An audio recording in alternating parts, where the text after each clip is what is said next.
7 కరువు సంవత్సరములు ఆరంభమాయెను. 7 కరువు సంవత్సరములు ఆరంభమాయెను. కానీ ఐగుప్తు దేశమందంతటను ఆహారం ఉండెను. మిగిలిన ప్రపంచ దేశాలలో ఆకలి చావులు.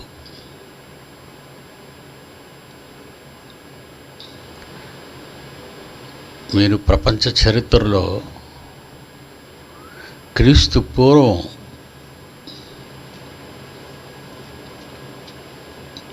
ఆ కాలాల్లో ప్రపంచవ్యాప్తంగా జరిగినవి కానీ, ఆ దేశాలలో జరిగిన వింతలు విశేషాలు కానీ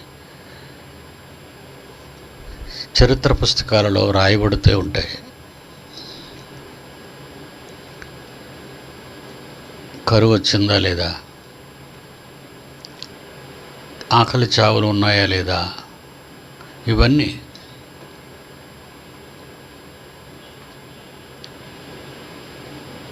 వాస్తవాలు. బైబిల్ని ఉన్నతమైన గ్రంథంగా నేను స్వీకరించాను. క్రైస్తవ కుటుంబంలో పుట్టిన క్రైస్తవుని కాదు.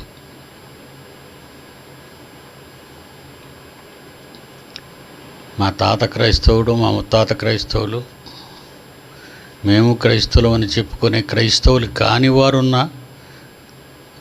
సమాజం నేడున్న సమాజం. బైబిల్ తెలియని క్రైస్తవులు, బైబిల్ చదవని క్రైస్తవులు, దేవుణ్ణి నమ్మని నాస్తికులు లాంటి క్రైస్తవులు, విశ్వాసము లేనివారు. ఈ ప్రపంచ క్రైస్తవ 300 కోట్ల మంది క్రైస్తవులను చెప్పటానికి బైబిలు స్కానింగ్ మిషన్. బైబిలులో వ్రాయబడినట్టుగా క్రైస్తవ జీవన విధానం కలిగి ఉన్నారా?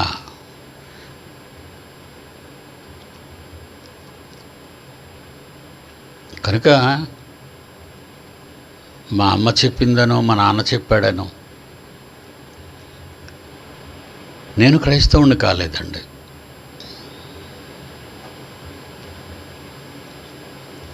బైబిల్ని ఎందుకు నమ్మాలి? బైబిల్ చదివే ముందు ఆలోచించాను. బైబిల్ని ఎందుకు నమ్మాలనే ప్రశ్న నాకు రావటం మీ అందరికీ తెలుసు. ఏ పాస్టర్ దగ్గరికి వెళ్ళి అడిగినా, ఏ బోధకుడి దగ్గరికి వెళ్ళి అడిగినా, ఏమండి ఇక్కడ ఇలా ఉంది, మరి మీరు ఇలా చేస్తున్నారు. వాళ్ళు ఇచ్చే సమాధానం కూడా మీకు ఎన్నోసార్లు చెప్పాను. దైవజనుడిని ప్రశ్నించకూడదు. నా ముందున్న బోధక సమూహం, నా ముందున్న బోధక సమాజం బైబిలుపై ప్రశ్నలు అడగకూడదు. కనుక 1900 సంవత్సరాల చరిత్రలో 1600 సంవత్సరాలలో బైబిల్ అనేది ఇంగ్లాండ్ ప్రపంచ దేశాలని ఆక్రమించుకొని పాలించిన కాలంలో బైబిలు ప్రపంచ దేశాల్లో వెళ్ళింది. అందుకే అది ఆ ఇంగ్లాండ్కి ఆ భాగ్యాన్ని దేవుడిచ్చాడు. దోచుకోమని కాదు, బైబిల్ పంచమని, బైబిల్ నేర్పించమని.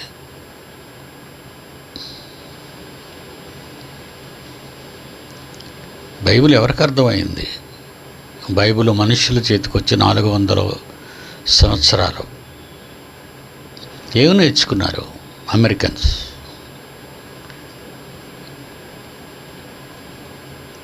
ఆస్ట్రేలియన్స్, యూరోప్ కంట్రీస్లో, ఆసియాలో ఉన్న దేశాల్లో, వెస్ట్రన్ కంట్రీస్లో ఎవరికి బైబిలు? ఎవరు నేర్చుకున్నారు బైబిలు?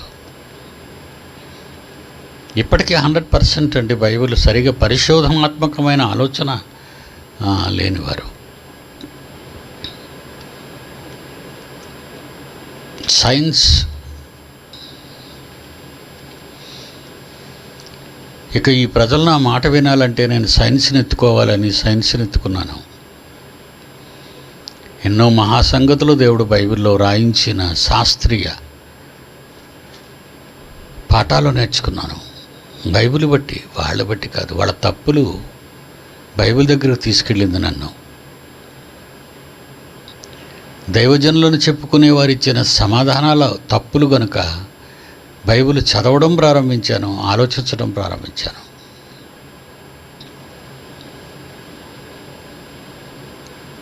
ఇప్పటికీ కూడా క్రైస్తవులు ఆదివారం గుడికి పోవాలి.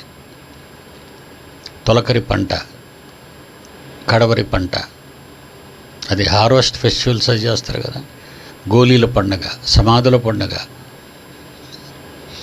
అమావాస్య. ఇశ్రాయేలీలకు ఉన్నాయి ఇవన్నీ, మనకు కావు, క్రైస్తవులకు లేవు.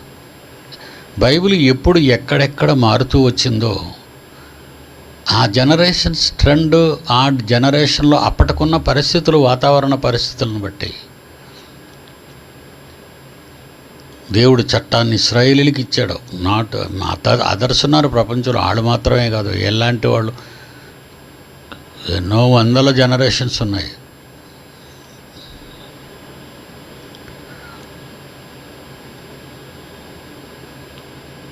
దేవుని పిల్లలారా, ఏదో మా తాత తండ్రులు క్రైస్తవులు, నేను క్రైస్తవుని అని కాదు, బైబిల్ చదవటం ప్రారంభించాను. అందరూ బైబిల్ని, నాస్తికులు బాగా విస్తరించారు. అప్పుడు విదేశాల్లో రాయబడినటువంటి నాస్తికులు, వాడే స్టీఫెన్ అకిన్సన్, వాడు కూడా ఒక అవివేకి. ప్రసన్నబాబు పాఠాలు శాస్త్రీయ దృక్పథంలో చూస్తున్నారు. దేవుడు భూమికి పొలిమేరలు వేశాడు, దాటుతున్నాడు. అది అర్థం కాలేదు అమెరికా వాళ్ళకి, రష్యా వాళ్ళకి, చైనా వాళ్ళకి, ఈవెన్ ఇండియా వాళ్ళకి. వాళ్ళకి చెప్పేవాళ్ళు ఎవరు లేరు, మేమే పరిపూర్ణులవి అనుకుంటున్నారు వారు. పరిపూర్ణులైన వారి మధ్య జ్ఞానం బోధించుచున్నామనే పదం నన్ను ఆకర్షించిందండి. వాడు పరిపూర్ణులు, వాడు ఏ శాస్త్రంలో పరిపూర్ణుడు, స్కాలరు, కొన్ని వేల మంది ఉన్నారండి ఇలాంటి వాళ్ళు. మేము పరిపూర్ణులవి. ఇందులో పరిపూర్ణుడు వాడు రీసెర్చ్ చేసిన దానిలో పరిపూర్ణుడా? Sir Isaac Newton పరిపూర్ణుడా?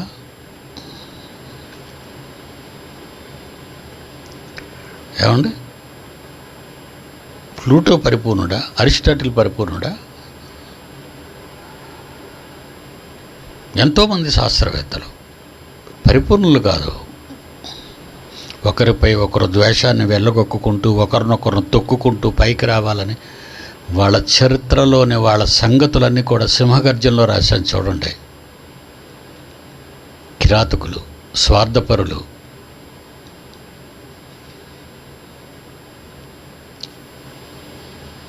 కొన్నేళ్ల క్రితం అయితే దేవుడు పార్టికల్ని పట్టేస్తానన్నాడు.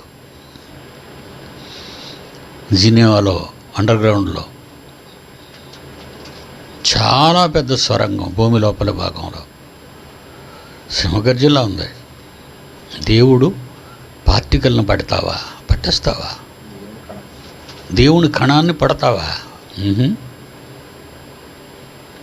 ఫెయిల్యూర్. భూమి మీద అవన్నీ ఫెయిల్యూర్ అయిపోయింది. అవన్నీ సింహగర్జనలో రాశాను. ఇక ఏమన్నా లాభం లేదు. భూమి మీద మనం ఏం ప్రారంభించినా సాతానుగాడండి. వీళ్ళందరికీ గురువు వాడు, వీళ్ళు బచ్చాగాళ్ళు వీళ్ళంతా. మన చనిపోయిన ఎవడవాడు ఫిజికల్ హ్యాండిక్యాప్డ్ స్టీఫెన్ అకిన్స్ గాడి వరకు, వాడికి ముందున్న వాళ్ళంతా కూడా బచ్చాగాళ్ళు. వీళ్ళందరికీ గురువు యాంటీ స్పిరిట్. ప్రపంచంలో ఒక ప్రకృతి విరోధ శక్తి ఆవహించింది మానవాళిని.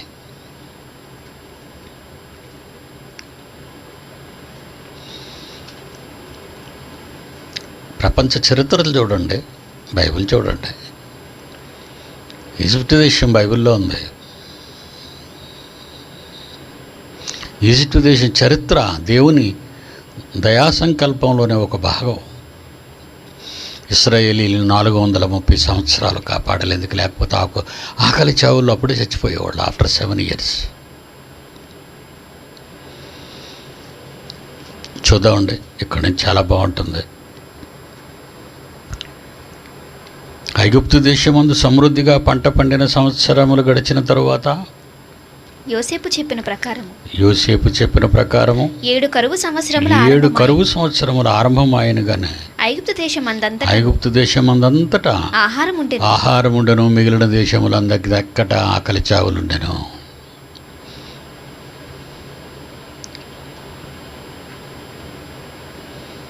ఏమండి, ఆకలి చావులు ఉంటాయి కదండి.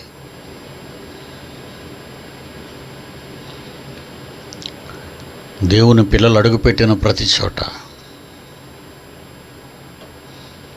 దేవుని సహాయం ఆ దేశం మీద, ఆ స్థలం మీద ఉంటుంది.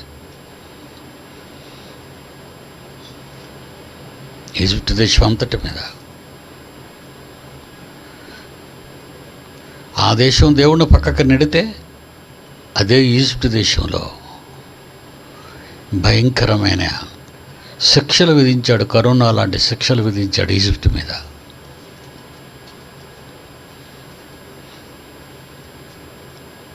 నువ్వు లోబడి ఉన్నంతకాలమే నీ చరిత్ర ఉంటుంది.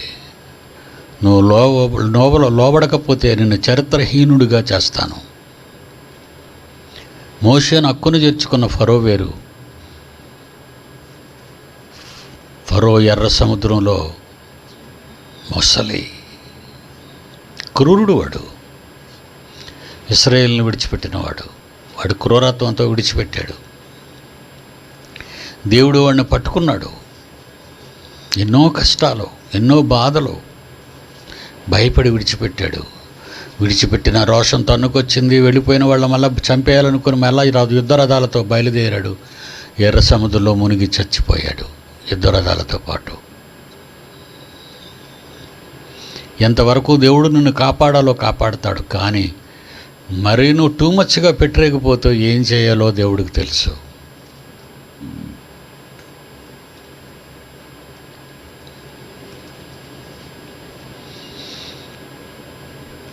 ఇశ్రాయేలీల చరిత్ర ముగిసిపోయేది.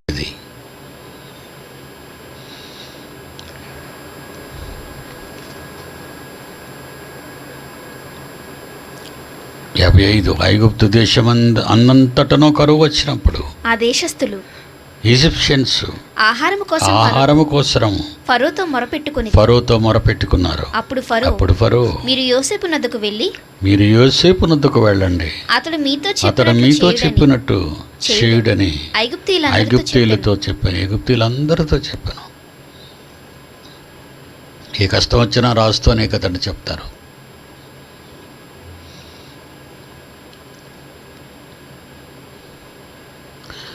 ఎందుకు యోసేపుని కలిస్తే సరిపోతుంది. ఎందుకంటే అతనికి ఎంతటి స్థానాన్ని ఫరో ఇచ్చాడో. 7 సంవత్సరాల పంట పండిన కాలంలో యోసేపును గుర్తించలేదా? యోసేపు నాయకత్వాన్ని గుర్తించలేదా? యోసేపు కలల భావాన్ని చెప్పినప్పుడు గుర్తించలేదా? ఈజ్ ఎ జెంట్ల్మెన్, ఇది సన్ ఆఫ్ గాడ్. గుర్తించలేదండి వాళ్ళు. ఈర్ష్య. యోసేపుని ఎందుకు అడగాలి? మన రాజును అడుగుదామండి. మనం ఈజిప్షియన్స్, యోసేపు ఈజిప్షియన్ కాడు. ఈరోజు మనం ఎన్ని చెప్పినా భారతదేశంలో మన మాటలు ఎంత వాస్తవాలైనా చెప్పరండి మీడియా వాళ్ళు. ఎందుకంటే బైబిల్ యొక్క మహోన్నతమైన స్థానాన్ని చూపిస్తున్నాం మనం భారతదేశంలో. తట్టుకోలేకపోతున్నారు వాళ్ళు. అందరూ ఒక నాస్తికుడు కానివ్వండి, హేతువాది కానివ్వండి, మత ఛాందస్యవాది కానివ్వండి, అగ్రకులాల వారు కానివ్వండి, ఈ దేశంలో ఉన్న పరిస్థితిని బట్టి చెప్తున్నాను. వాళ్ళెవరు కూడా మనల్ని పట్టించుకోరు. మనం ఎందుకు పట్టించుకోవాలి? వాళ్ళని ఎందుకు పట్టించుకోవాలి? కులాలు వెళుతున్నాయి భారతదేశాన్ని. నిజమండి. స్వాతంత్ర్యం వచ్చినప్పటి నుండి అగ్రకులమని చెప్పుకునే వాళ్ళు బ్రాహ్మణ్స్ భారతదేశాన్ని పాలిస్తున్నారండి. ఉన్నమాట నిజంగా చెప్తానండి. కులహీనులుగానే ఉన్నారండి. కులహీనులు మన మధ్య ఉంచుకోకూడదు. మన ఊర్లో ఉంచొద్దు వాళ్ళని. ఊరికి దూరంగా వాళ్ళకొక కాలనీలనే ఇందిరాగాంధీ టైంలో ఎస్సీ కాలనీలు కట్టించి ఊరుకు దూరంగా పడేశారండి. వాళ్ళలో మేధావి ఉంటే గుర్తించరండి, వాళ్ళలో జ్ఞాని ఉంటే పట్టించుకోరండి. అంటరానితనం. భారతదేశంలో సంస్కారానికి పుట్టినిల్లు అనుకున్నప్పుడు ఈ దేశంలో ఇలాంటి సంస్కారం కూడా ఉందంటే వెలుగులో కనబడేది 25% వాళ్ళ సంస్కారం, వెనుకున్నదంతా 75% అన్కల్చర్.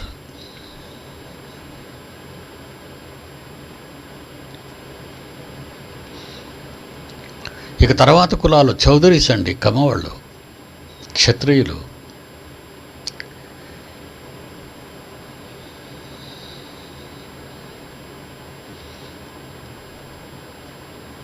వాళ్ళదేనండి అధికారం. మన ఆంధ్ర రాష్ట్రం కానివ్వండి, తెలంగాణ కానివ్వండి. కేసీఆర్ గారు మాట ఇచ్చారు, ఒక ఎస్సీ ఆయనకి సీఎం పదవి ఇస్తానని. తెలంగాణ వస్తే ఇవ్వరండి. ఎలా ఇస్తారు? అంటరానితనాన్ని ప్రోత్సహిస్తూ, కులాలు లేవు, మతాలు లేవు, ప్రాంతీయ తత్వాలు లేరు అని ముక్కలైపోయి ఉన్నారు కదండి అందరూను.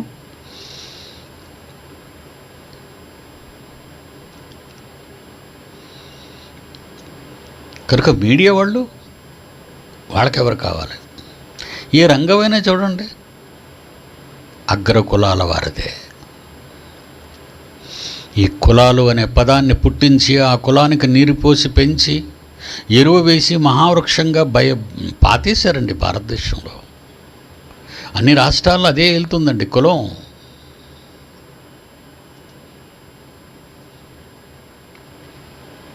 జ్ఞాని అని చెప్పుకునేవాడెవడు కూడా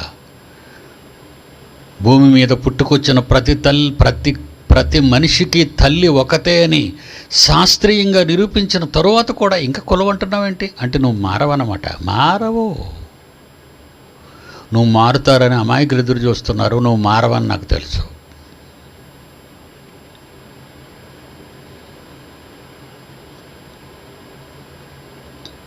ఎందుకు అడగాలి యోసేపుని?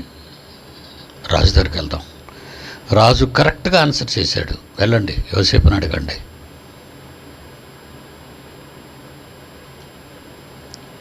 చూసారా? ప్రాంతీయ, కుల, దేశ రాజకీయాలండి ఇవన్నీ. ఆదికాండం 43వ అధ్యాయం 32. ఆదికాండం 43 32. అతనికిని వారికిని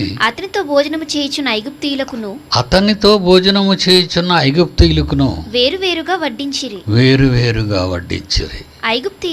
ఐగుప్తీయులు హెబ్రీలతో కలిసి భోజనము చేయరు. అది ఐగుప్తీయులకు అంటరానితనము, హేయము, అసహ్యము.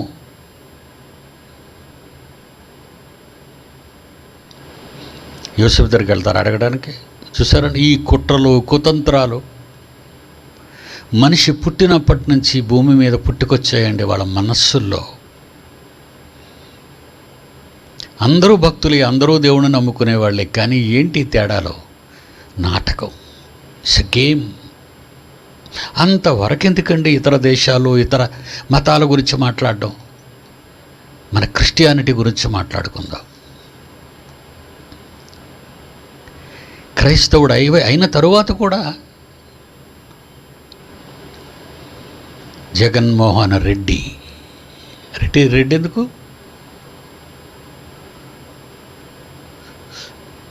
మిమ్మల్ని ఇలాగ అన్నాడు పిడి సుందరరావు అని కాపీ చేసి పెట్టియండి, పర్వాలేదు. నేను యథార్థానికి భయపడను, తల వంచను. Maybe a prime minister of India. తప్పు చేసిన వారిని నిలబెడతాను, ఇంత ప్రజలు నిన్ను నమ్మి నీకు ఓటేసి నిన్ను గెలిపించి నిన్ను నాయకుడుగా తండ్రి అభిష్టం మేరకు చేశామే, ఇంకా నీ దగ్గర కుల రాజకీయాలు ఉన్నాయా?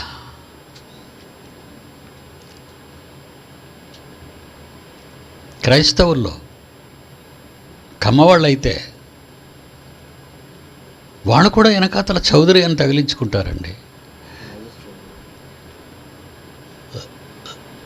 రెడ్డిల కులానికి చెందిన వారు పేరు వెనక రెడ్డి, కమ్మ కులానికి చెందినవాడు పేరు వెనక చౌదరి. ఏమండి? బ్రాహ్మణుడైతే శాస్త్రి. కులాలు కావాలా?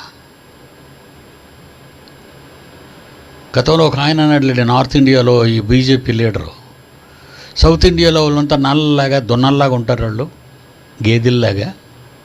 అవమానపరిచాడండి సౌత్ ఇండియానే. నార్త్ ఇండియన్ను సౌత్ ఇండియా వాళ్ళని అంటున్నాడు ఆ మాట.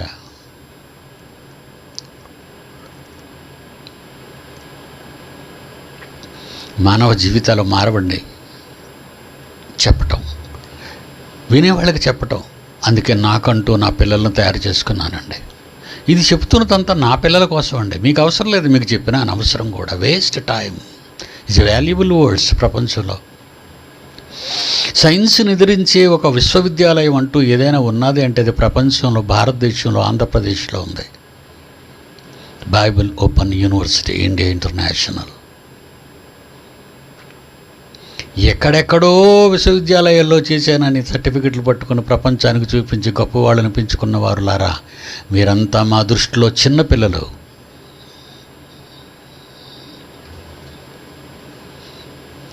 ఏ శాస్త్రానికైనా సిద్ధంగా ఉన్నాం. నువ్వు నేర్చుకున్న దానికి రెండింతలు ఎక్కువ చెప్పగలం. మాయ అయితే మాయ అంటాం, రైట్ అయితే రైట్ అంటాం. నువ్వు నోరు విప్పగానే తెలిసిపోతుంది నువ్వు ఏం చేస్తున్నావు, రైట్ ఆర్ రాంగ్ అనేది మేము ఆన్సర్ చేయగలం. Bible is the great book. ఇక దీన్ని పొగుడుతుంటే ఎవరు సహించగలరండి?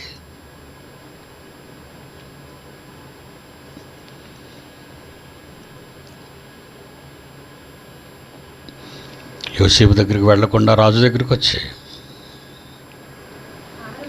ఆ దేశస్తుల్లో ఆహారం కోసం ఫరోతో మొరపెట్టిరి. అప్పుడు ఫరో, మీరు యోసేపునొద్దకు వెళ్ళి అతడు మీతో చెప్పినట్లు చేయడని ఐగుప్తీయులందరితో చెప్పాను. So what a wonderful mind of Pharaoh. Pharaoh యోసేపులోని గొప్పతనాన్ని గుర్తించాడు, యోసేపులోని దైవభక్తిని గ్రహించాడు. Is son of God. యోసేపు దేవుడే నిజమైన దేవుడు. క్రీస్తుకు పూర్వం ప్రపంచాన్ని ఏలినటువంటి ఆ ఏలికలు, చక్రవర్తులు ఎవరిని అడగండి, వాళ్ళు చివరగా నోటంట వచ్చే ఒకే మాట, వాళ్ళ దేవుడే నిజమైన దేవుడు. ఈరోజు మీరు అనాలని నేను అంటం లేదండి, నా పిల్లలు అనాలని నేను చెప్పుకుంటున్నాను. నా పిల్లలకి నేను నేర్పించాలి కదండి. చరిత్రలో జరిగిన ఎన్నో తప్పులు సరిదిద్దడానికి నా పిల్లల మధ్య నేను మీకు బోధించడం లేదు, ఎందుకంటే మీరు వినరని తెలుసు నాకు. చాలామంది కనబడతారండి బయటకు. ఒకసారి కారులో వెళ్తే కారు దిగ్గానే ఒక ఆయన వచ్చి పాదాల కింద వంగి నమస్కారం చేస్తాడు. ఒక ఆయన వచ్చి, సార్ మీలా యథార్థంగా మాట్లాడే వాళ్ళ మేము చూడలేదండి, చరిత్రలో చూడలేదండి అంటారు. ఇది నెట్ చూస్తున్నారు, టీవీ చూస్తున్నారు.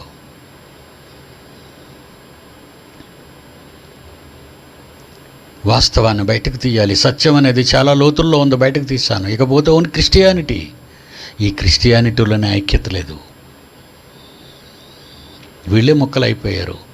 ఈ క్రైస్తవులలో మాల క్రైస్తవులు, మాదిక క్రైస్తవులు, అగ్రకుల క్రైస్తవులు, ఇందులోనూ భాగాలి. వీళ్ళేం క్రైస్తవులండి? వీళ్ళు క్రైస్తవులా?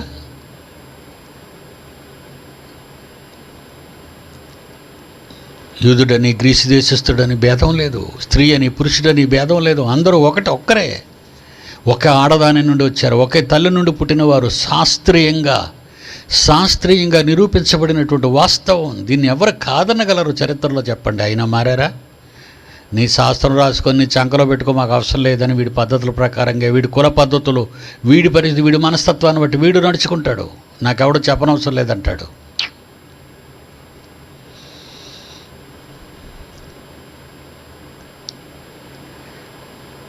ఏలకులు తమ కష్టాన్ని దేశ ప్రజల కొరకు ఖర్చు పెట్టండి.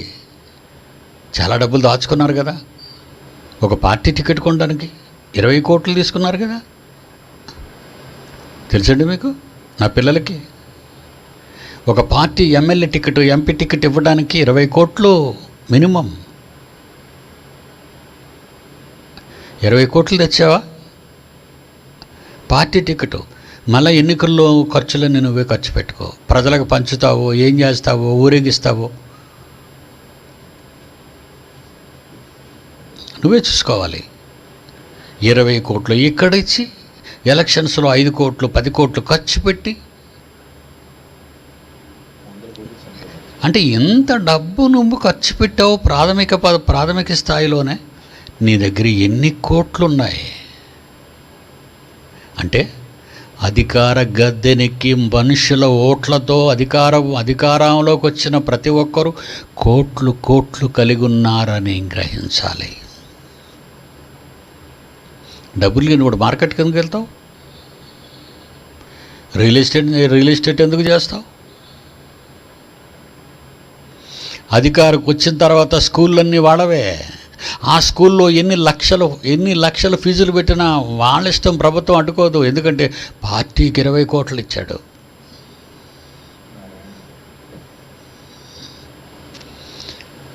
హైవే పక్కనున్న స్థలాలన్నీ ప్రైవేట్ కాలేజీలువే. కోట్లు. కరువు కాలంలో ఆంధ్ర రాష్ట్రంలో, తెలంగాణలో, తెలుగు రాష్ట్రాల్లో ప్రజలు అల్లాడిపోతూ దయానీయమైన పరిస్థితుల్లో కరోనాతో చచ్చిపోయి తనకంటూ ఎవరు లేరన్నట్టుగా ప్రేత ఒక అనాథ ప్రేతగా బయటపడేయబడుతున్నావు. నిన్ను కట్టుకున్నవారు, కన్నవారు, నీకు కావలసిన వారే నీ చుట్టూ రాలేనప్పుడు ఏమండి? ప్రజలందరూ, భారతీయులందరూ నా సోదరులే. ప్రమాణాలు చేసి అసెంబ్లీల్లో, పార్లమెంట్లో ప్రమాణాలు చేసి గద్దెలను ఎక్కిన మీరు దాచుకున్న డబ్బు, చాలా డబ్బు ఉంది, అకౌంట్లో ఉండదు. అది అక్కడ వారు జరిగిందండి మొన్న లడఖ్లోను. మన 20 మంది భారతీయులను చంపేశారు, దొంగ దెబ్బ కొట్టారు ఆక్రమణలో. సుమారు 1 కోటి చిల్లర 2,000 రూపాయల నోట్లును, 200 రూపాయల నోట్లు, కొత్త కట్టలండి. మన సైన్యం హ్యాండ్ ఓవర్ చేసుకున్నది.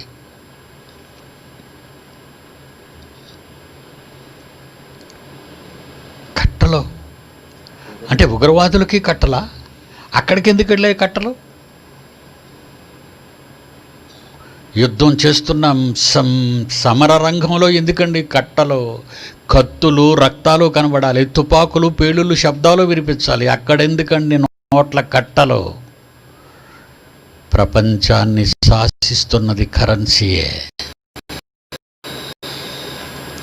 ఒక దేశంలో ప్రభుత్వాన్ని పడగొట్టాలి అంటే,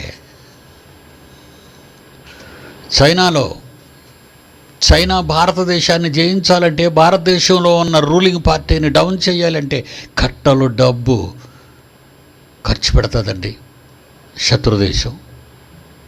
పాకిస్తాన్లో ఎన్నో కట్టలండి మన దేశానికి ఉగ్రవాదులు రేపుతూ ఇస్తున్నారండి. మన దేశంలో బోర్డర్లో ఉన్న పల్లెల్లోని ప్రజల మధ్య దాక్కుని ఆహారం తింటూ వాళ్ళ దగ్గరే గడుపుతూ అవకాశం వచ్చినప్పుడు పేల్చి పడేస్తున్నారండి ఆ కట్టలే. కరెన్సీ కట్టలు. ఇదంతా దేనికి? నీ అధికారాన్ని నిలబెట్టుకోవడానికి, నీ జాతిని గొప్ప చేయటానికి. స్వార్థం కాదా? కరోనాతో ప్రజలందరూ చచ్చిపోతుంటే, శవాలు గుట్టలుగా మిగులుతుంటే మీరు దాచుకున్న కట్టలు ఎవడక కావాలి? ఇప్పుడు బయటకు తీయొచ్చుగా. నా పిల్లలు కట్టలు లేవండి, కష్టం ఉంది వాళ్ళ దగ్గర. ఆ కష్టాన్ని ప్రజల మధ్యకు తెచ్చారు. ఆ కష్టాలు నేను ఎవరెవరికి సహాయం చేయమనో వాళ్ళకి చేశారు.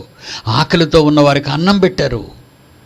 నా పిల్లలండి, నా పిల్లలు. భారతదేశంలో 135 కోట్ల మందిని మార్చాలి అంటే పరిపాలన ఇలా ఉండాలి.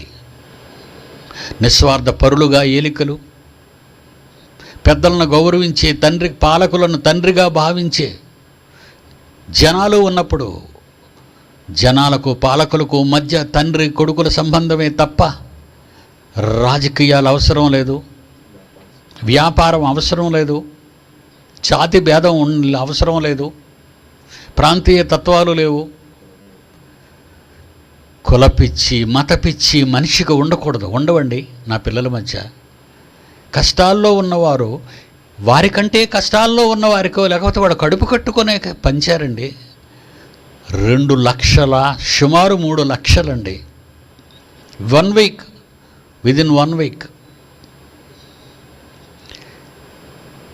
130 కోట్ల మంది భారతీయులు నా పిల్లల్లాంటి మనసు పెట్టుకుంటే, కరోనా కాలంలో పాలకులుగైన నాయకులందరూ కలిసి తమ కోట్లాది రూపాయలు ప్రజల కొరకు కరోనా కోసం ఖర్చు పెడితే, వైద్యం కోసం, ఆహారం కోసం, వాళ్ళకు రోగాల బారిన పడకుండా ఉండటం కోసం వాళ్ళ ఇళ్లల్లో వాళ్ళనే ఉంచి వాళ్ళకి ఆహారాన్ని పంచిపెడితే, నా పిల్లలు పస్తులుంటే నేను చూడగలనా? నా స్వార్థం కాదా అది? నా పిల్లలు కష్టాల్లో, నా పిల్లలు బాధల్లో ఉంటే నా పిల్లలు బాగుండాలని చూస్తానే, నా పిల్లలు ఆకలి కనకూడదని చూస్తానే. మరి పాలకులారా, మీరు మాకు తండ్రులు కారా?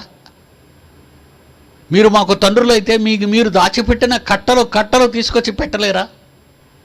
భారతదేశంలో ఒక్క కరోనా కేసు కూడా ఉండదండి, ఒక్క కరోనా కేసు కూడా ఉండదు.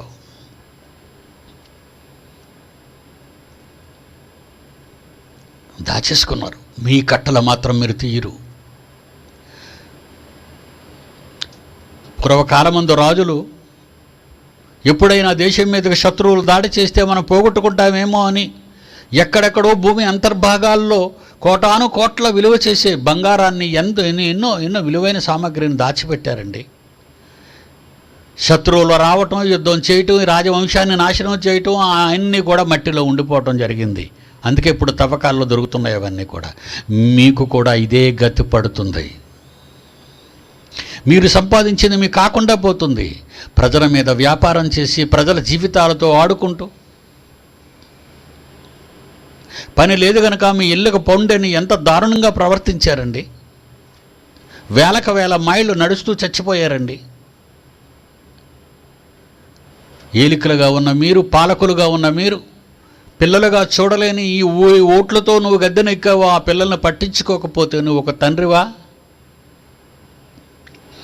నేను ఒక తండ్రిని చెప్పుకోవడానికి గర్వపడుతున్నానండి నా పిల్లల పట్ల. కరోనా విస్తరిస్తుంది కనుక నా పిల్లలు ఎవరు బయటకు రాకూడదు, ఇళ్లలోనే ఉండండి.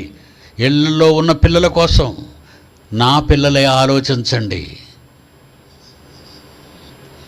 మీరందరూ లోపల ఉండండి, మీ గురించి మీరు ఆలోచించుకోండి అని తండ్రి చెప్పిన మాటకు లోబడిన నా పిల్లలు లక్షల రూపాయలు దారపోసి ఆకలిని తీర్చారండి. ఈ కరోనా ఎంతకాలం ఉంటుందో అంతవరకు నా పిల్లలు పనిచేస్తూనే ఉంటారండి. అదండి దేవుని పాలన, నిష్పక్షపాత పాలన, ధనాపేక్ష లేని పాలన, స్వార్థము లేని పాలన. ఆ పాలన ప్రపంచ దేశాల్లో ఎక్కడా మనకు కనిపించదు.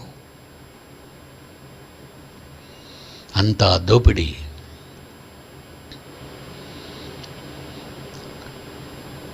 రాబోయే కష్టకాలాన్ని మనకు తెలియజేసి ఈజిప్టు జనాన్ని కాపాడటానికి దేవుని దగ్గర వాస్తవాలను తెలుసుకున్న యోసేపు ఫరోకి కొండంత అండగా దాపరించి అతను 2వ రథాన్ని ఎక్కి ఈజిప్టు దేశాన్ని సంచరించి వాస్తవాలను ప్రకటించి పంటలను భద్రపరచి ఇన్ని 7 సంవత్సరాలు గడిచిన తర్వాత ధాన్యం కావాలని నువ్వు వచ్చావు కొంతకాలానికి. ఆ ధాన్యం కోసం ఎవరిని అడగడానికి వచ్చావు? ఫరో రాజున. పక్షపాతం నీకు ఉంది. చదవండి ఇప్పుడు, అది ఉంది. ఆదికాండం 41వ అధ్యాయం 56వ వచనం. కరువు ఆ దేశమందంతటా ఉంది గనుక యోసేపు కొట్లన్నీ అవి కాదమ్మా నేను చెప్పింది, ఇందాక చెప్పింది ఆదికాండం 43వ అధ్యాయం 32వ వచనం. ఆదికాండం 43వ అధ్యాయం 32వ వచనం. ఐగుప్తీయులు ఈజిప్షియన్స్ హెబ్రీయులతో కలిసి భోజనము చేయరు. ఏమట అది ఐగుప్తీయులకు హేయము. ఏంటి నువ్వు ఏది పడితే అది హేయం అని చెప్పేసుకుంటావా నువ్వు? వాళ్ళదొక దేశం, నీదొక దేశం. పైమాట చదవమ్మా. అతనికి వారికి అతను భోజనము చేయించిన ఐగుప్తీయులకును వేరువేరుగా వడ్డించిరి. ఇదేంటి వేరువేరుగా వడ్డించారు? పంక్తిలో ఎందుకు ఒక చోట కూర్చోబెట్టలేదు వీళ్ళని? వీళ్ళంతా ఈజిప్ట్ దేశంలోనే కదా ఉన్నారు. ఎంతమంది ఉన్నారండి అప్పటికి? 7 సంవత్సరాల కరువు వచ్చింది. 7 సంవత్సరాల కరువుకు ముందు పంటలు పండాయి. మహా అయితే ఇశ్రాయేలీలు వచ్చి యాకోబు సంత వాళ్ళంతా ఒక 70 మంది సుమారు వాళ్ళు వచ్చి ఈజిప్ట్లో ఉండి ఎంతమంది కనేస్తారండి? ఎన్ని వందల మంది అయిపోయి ఉంటారు అప్పటికి. అవరండి అంత తక్కువ మందికి కూడా ఈజిప్టీలు కూర్చోబెట్టుకొని ఒక సమపంక్తిలో ఒకే పంక్తిలో భోజనం చేయడానికి ఇష్టపడలేదండి వాళ్ళు. అతనికిని వారికిని అతనితో భోజనము చేయించిన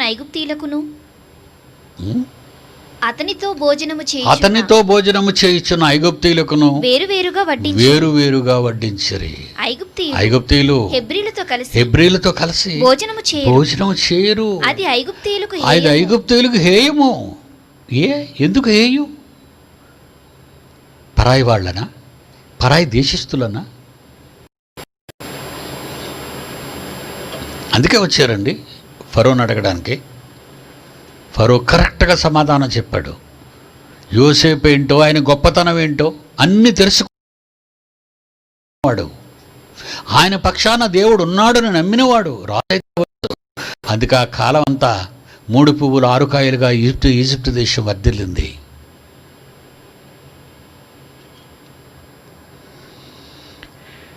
ఐగుప్తు దేశం అంతటను కరువు వచ్చినప్పుడు ఆ దేశస్థులు ఆహారము కోసము ఫరోతో మొరపెట్టుకునేటప్పుడు ఫరో, మీరు యోసేపు నొద్దకు వెళ్ళి అతను మీతో చెప్పినట్లు చేయుడని ఐగుప్తీయులందరితో చెప్పాను. కరువు ఆ దేశమందంతటను ఉండను గనుక యోసేపు కుట్లన్నీ విప్పించి ఐగుప్తీయులకు ధాన్యం ఐగుప్తు దేశమందు ఆ కరువు భారముగా ఉండెను. చూసారా, ఎంత పంట పడినా 7 సంవత్సరాల పంట విపరీతంగా పండిన దాన్ని భద్రపరిచిన ఐగుప్తీయులకు కూడా సరిపోలేని పరిస్థితి ఏర్పడింది. అదంటే ఇక మిగతా దేశాల్లో ఆకలి చావులు ఉండవా? చచ్చిపోయారండి.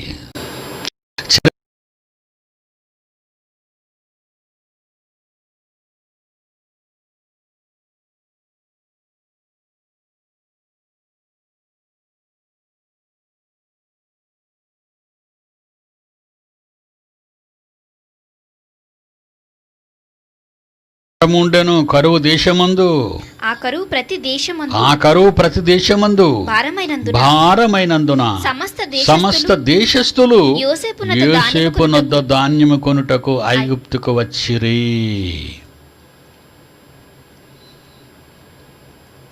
నువ్వే శరణం.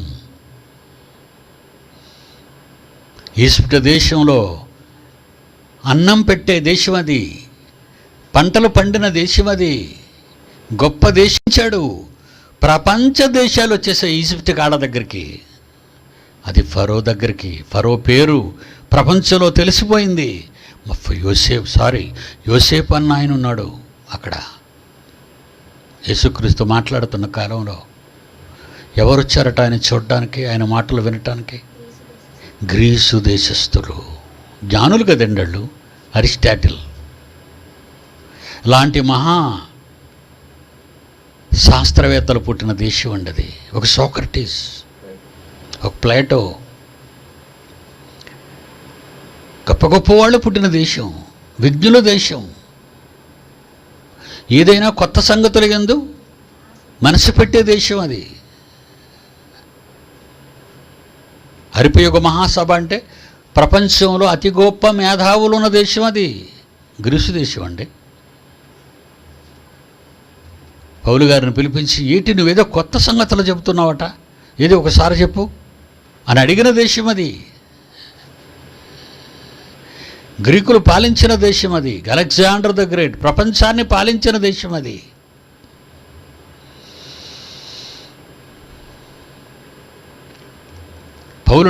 పౌలును అర్థం చేసుకున్నారు, పౌలును ఆలోచించారు, పౌలుని గురించి వినాలనుకున్నారు. అలాగే యేసు పుట్టినప్పుడు యేసుని గురించి వినాలనుకున్నారు. యోహాను సువార్త 12వ అధ్యాయము 20వ వచనం. యోహాను సువార్త 12వ అధ్యాయం 20వ వచనం. ఆ పండుగలో ఆరాధింప వచ్చిన వారిలో కొందరు గ్రీసు దేశస్థులు ఉండిరి. వారు గలిలయలోని బేత్సయిదా వాడైన ఫిలిప్పునొద్దకు వచ్చి అయ్యా మేము యేసును చూడగోరుచున్నాము అతనితో చెప్పగా, ఫిలిప్పుతో చెప్పారు గ్రీసు దేశస్థులు, యేసును చూడాలనుకుంటున్నాం. ఆయన చాలా వండర్స్ చేస్తున్నారట. ఆయన మాటలు చాలా అధికారపూర్వకంగా ఉంటాయట. ఆయన బోధన విధానమే అధికారంతో కూడిన బోధకుని వలె బోధిస్తున్నాడట.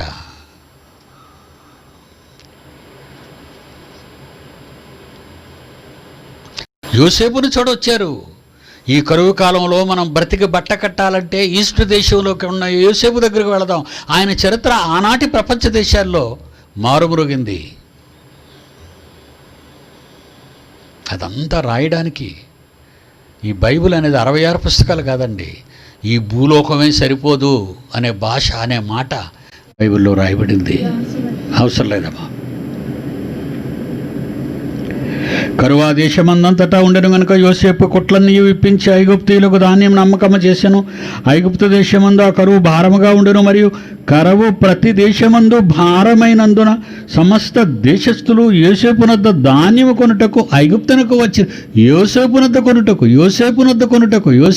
కొనుటకు ఈజిప్షియన్స్ వస్తేనే ఫరో యోసేపుకు అప్పగించినప్పుడు విదేశాల నుంచి వచ్చిన వారు ఫరో దగ్గరికి వెళ్ళనవసరం లేదు.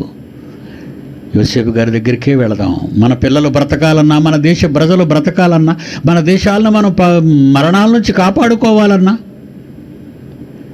ఈజిప్టు దేశంలోని యోసేపు అన్న ఆయన ఉన్నారు, ఆయన దగ్గరికి మనం వెళదాం.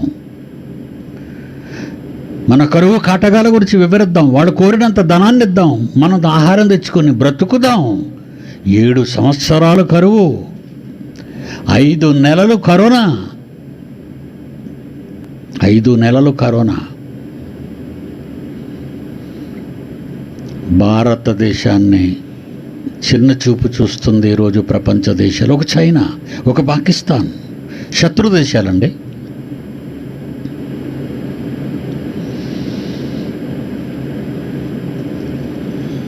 ఒక లాంగ్ ట్రీట్మెంట్ ఒకటి మన భారతదేశంలో హైదరాబాద్ ఆయన తయారు చేశాడు. ప్రపంచ దేశాల్లో వందలాది మంది శాస్త్రవేత్తలు పరిశోధనలు చేసిన ముందు అడ్డకట్టు వేద్దాం కరోనా కన్న వీరుడు మేధావి హైదరాబాద్లోనే పుట్టాడు.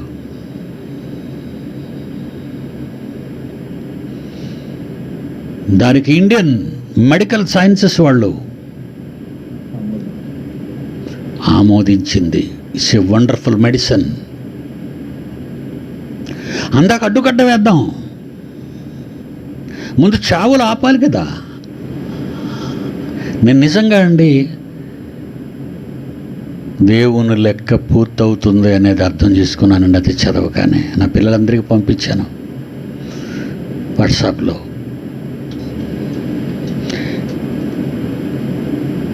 భారతదేశం ఎప్పటికైనా ప్రపంచ దేశాల్లో గొప్పదని నిరూపించాలి తండ్రి.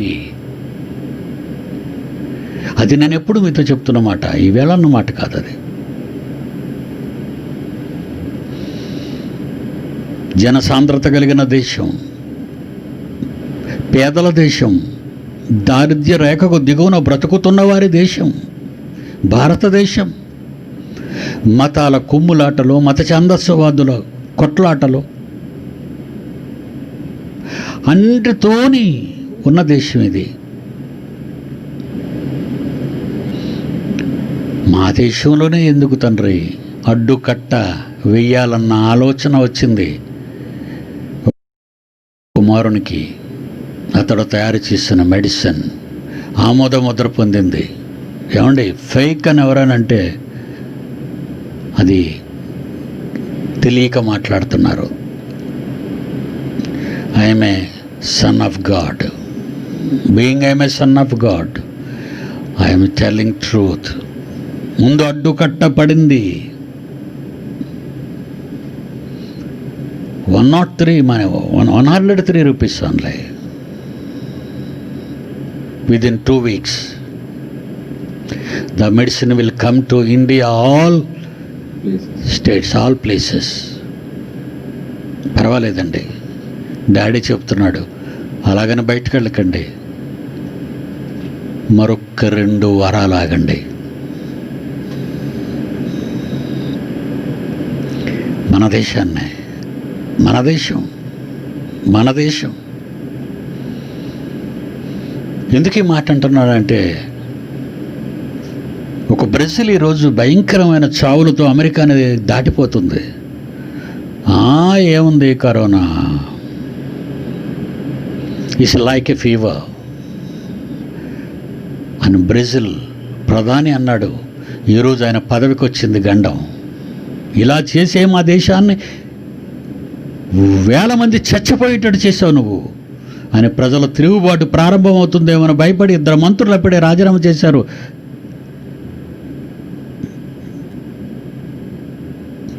మన కేసీఆర్ ప్రభుత్వం వాళ్ళు కూడా అదే ప్రకటన చేశారు ఒక 3 నెలల ముందు. పారాసిటమాల్తో పోతుందని.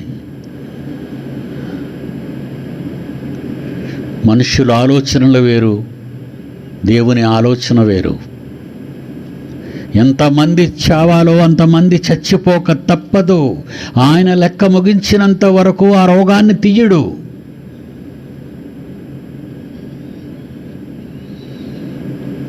యోసేపు ఉన్న దేశం ఆశీర్వదింపబడితే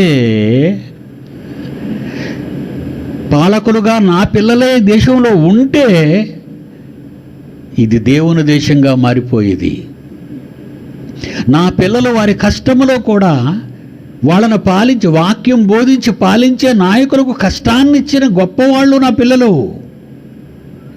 అనగా భారతదేశంలో గత చరిత్ర నుండి పాలకులుగా ఉన్నవారు కూడబెట్టిన కోట్లాది సొమ్మును తీసుకొచ్చి పెడితే, ఆ సొమ్ము ప్రజల కొరకు ఖర్చు పెడితే, ఆ ప్రజలు కృతజ్ఞులై పాలకులను తండ్రులుగా ఆశీర్వదించి వాళ్ళ కష్టాన్ని కూడా మీకు ఇచ్చేసేవాళ్ళు.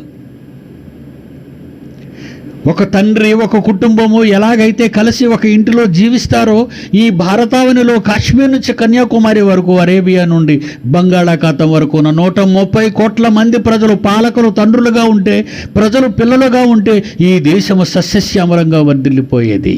కానీ దోపిడి, దొంగలు, స్వాపారులు ఉన్న దేశంగా మారింది. కానీ మేలు జరగాలి కదా, మమ్మును బట్టైనా ఈ దేశాన్ని దేవుడు గుర్తించుకోవాలి. యోసేపును బట్టి ఐగుప్తు దేశాన్ని గుర్తించుకున్నాడు.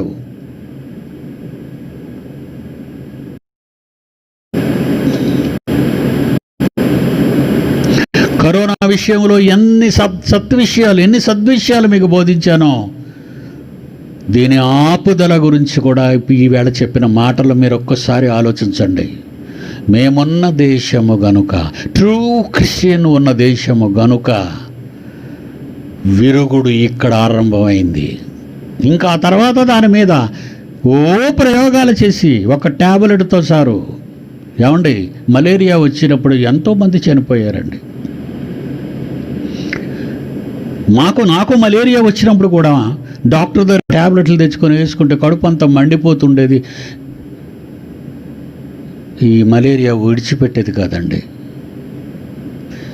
మున్సిపల్ కార్పొరేషన్ వాళ్ళ దాంట్లోనూ కూడా ఒక మలేరియా డిపార్ట్మెంట్ అని ఒక డిపార్ట్మెంట్ ఉంటుందండి. వాళ్ళ దగ్గర ఉన్న మెడిసిన్స్ అవి ఇంపోర్టెడ్ మెడిసిన్స్. ఈవెన్ టీబీకి కూడా ఇంపోర్టెడ్ మెడిసిన్స్ ఫ్రీగా ఇస్తారండి. మా ఇంటి దగ్గరకు వచ్చి అవతల వీధిలో ఒక డాక్టర్ ఇంటింటికి వెళ్ళి మలేరియా ఉందా అని అడిగే రోజులు మీకు గుర్తున్నాయో లేవో.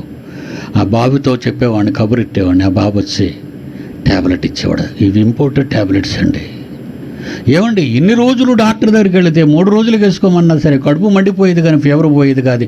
ఒక మాత్రతోనే ప్రథమ చికిత్స ఆరంభమైందండి.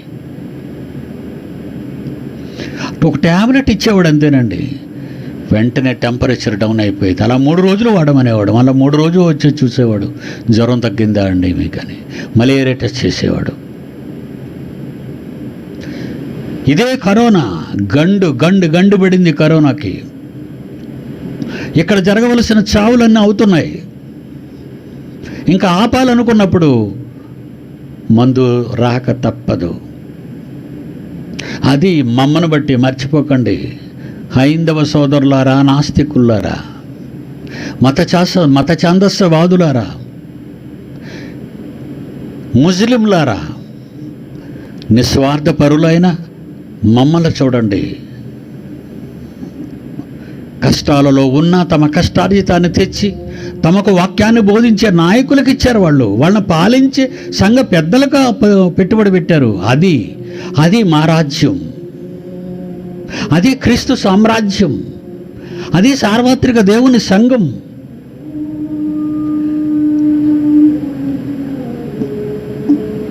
What a wonderful! నా పిల్లల ఆశీర్వాదం. నా పిల్లలు ఉన్నంత కాలం ఈ భారతదేశానికి ముప్పు లేదు. వాడు పాకిస్తాన్ అయినా, వాడు చైనా అయినా, వాడు ఎవడైనా, మేమున్న ఈ దేశం, మేమున్న ఈ గడ్డ మీదకి, ఈ గడ్డకు అన్యాయం జరగకూడదు, నష్టం వాటిల్లకూడదు, ఆశీర్వదింపబడాలి ఈజిప్టు వలె.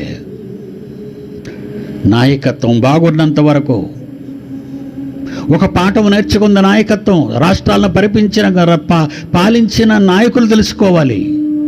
దేశాన్ని పరిపాలిస్తున్న దేశ నాయకులు తెలుసుకోవాలి. మా అవసరత ఏదో, మేము ఎందుకు ఉండాలో అనేది. True Christian. మేమున్నాము కనుక, మేము ఇక్కడ జీవించుతున్నాము కనుక, మమ్మల్ని మీరు పొమ్మన్నా, దేశం విడిచి పోవాలన్నా, మీ నోటికొచ్చినట్లు మమ్మల్ని అవమానించినా మేము ప్రార్థించేవాళ్ళం. భారత జాతిని రక్షించేవాళ్ళం. అవసరమైతే ప్రపంచ దేశాలను రక్షించేవాళ్ళం. God bless you. Next Saturday కలుసుకుందాం. సెలవు.